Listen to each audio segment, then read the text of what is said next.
Is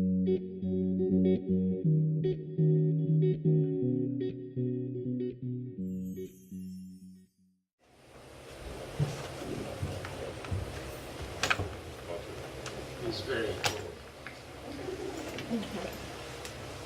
A miracle, that's something that happens for which there's no reasonable or logical explanation.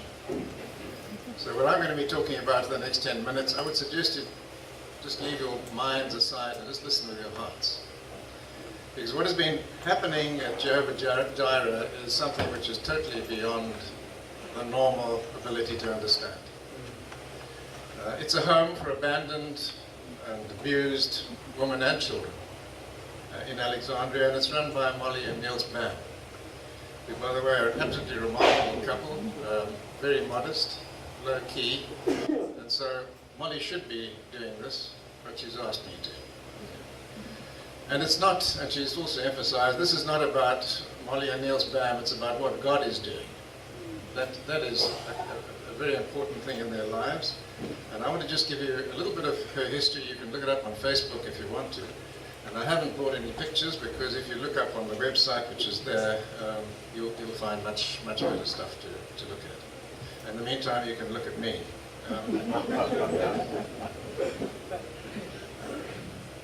Now, 25 years ago, they began, when they had an experience of conversion, and Molly was trying to figure out what she should be doing with her life.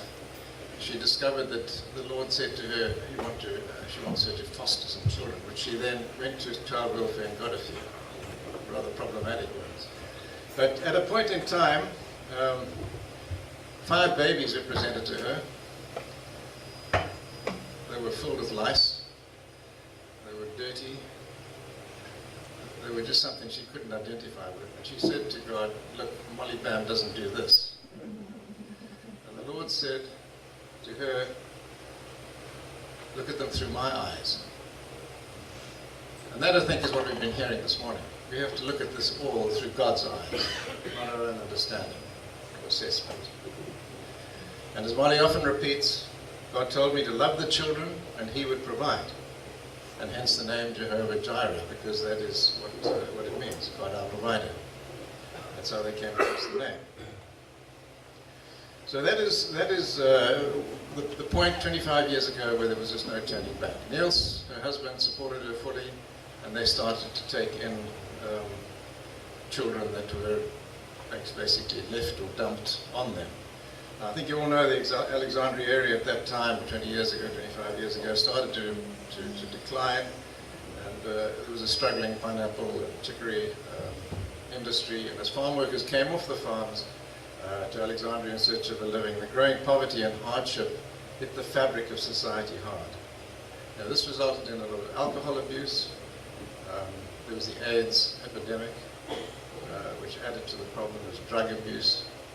And there was, as a result, serious abuse of women and children. And to make things worse, of course, we had the child grant system, which probably was one of the worst forms of child trafficking that has ever been thought of, as an incentive was given to having babies in order to get money. That added to the problem. And so, into this breach, Molly and Niels stepped. As desperate families, police, seeking refuge for abandoned children, the Department of Social Development, and others brought these abused mothers and children into their care.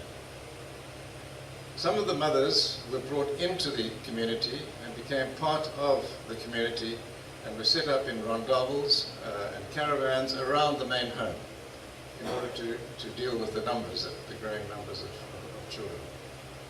And these women were given the task and taught how to, given the task of cleaning and feeding and other housework to assist the Bams to take proper care of the children. This miracle of love and caring caught the attention of donors who over time have made it possible to expand their home to help them create a safe, loving and disciplined environment for more and more children. To date, now listen to this, the Bams have brought 315 children up through their home. 315.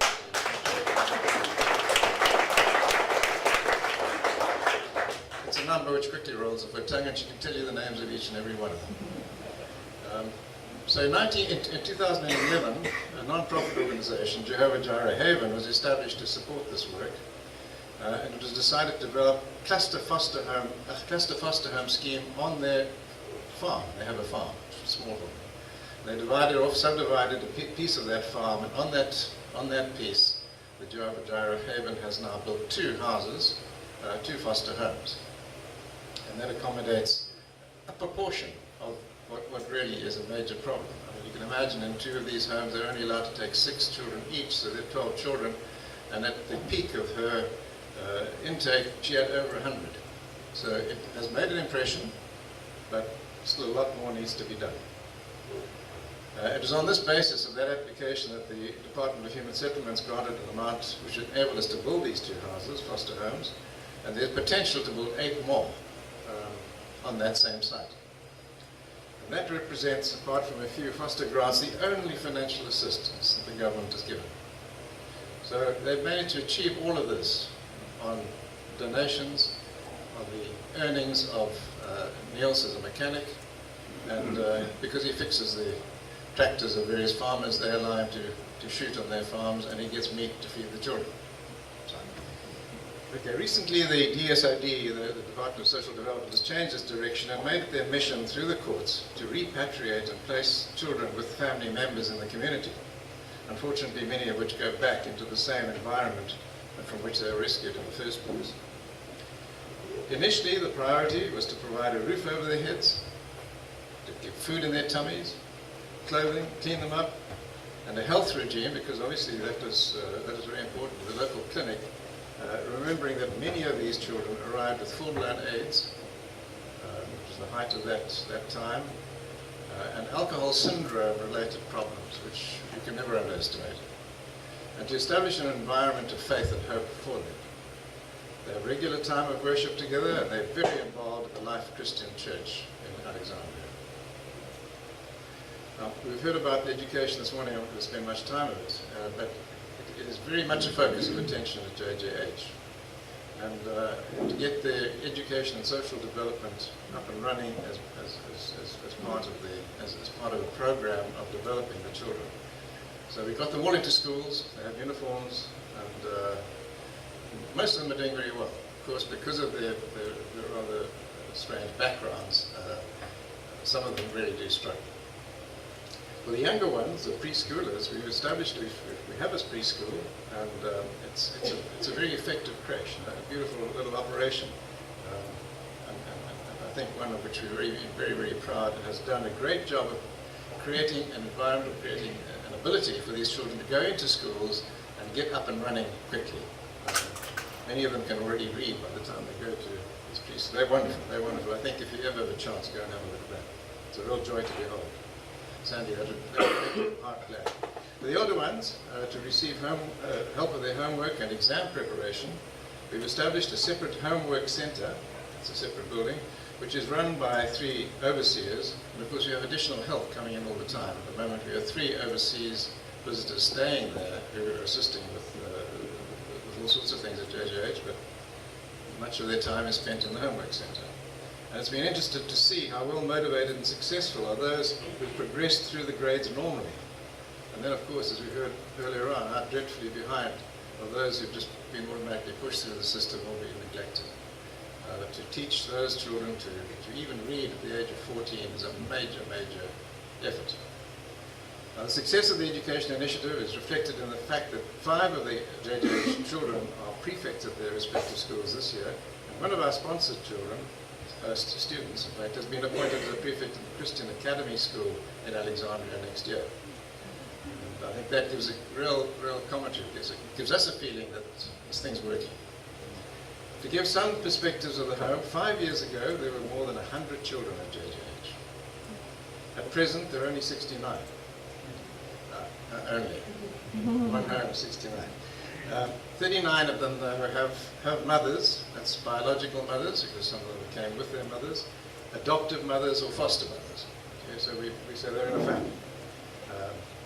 There are 15 who are drop-ins, and drop-in children are people who they're temporarily. For some family reason, for some momentary crisis, they probably go back to their homes afterwards. Often that doesn't happen, but that is expected. But there are 15 who are abandoned and orphaned, whose futures now still need to be resolved. 19 adults over the age of 20 on the site in the community. That gives roughly a ratio of 3, just over 3 to 1 adults to children, children to adults, which enables them to really enjoy one-on-one care and in a home environment.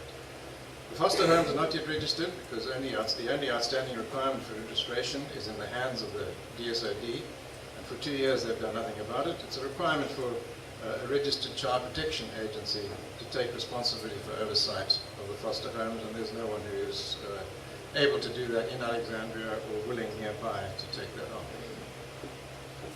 So this remains in the hands of the Department of Social Development to resolve. It's a frustrating thing because until they do resolve it and register these homes, we cannot continue with the development of the additional foster homes. Over the years, we've enjoyed the support of many loyal donors, haven't we? 1 minute. Oh, hell. Okay, we've got lots of donors, right? They're from overseas, they come, visit the place, fall in love with it, and give us money. That's a summary of what I'm looking for the next 2 pages.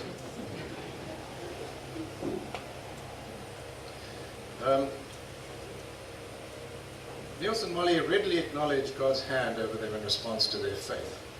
What happened, and has happened at JJH, cannot be explained in human terms. Those of us who are believers are very conscious of God's blessing in their work. Those who are not believers have great difficulty in coming to terms with what has been done. We see that all the time.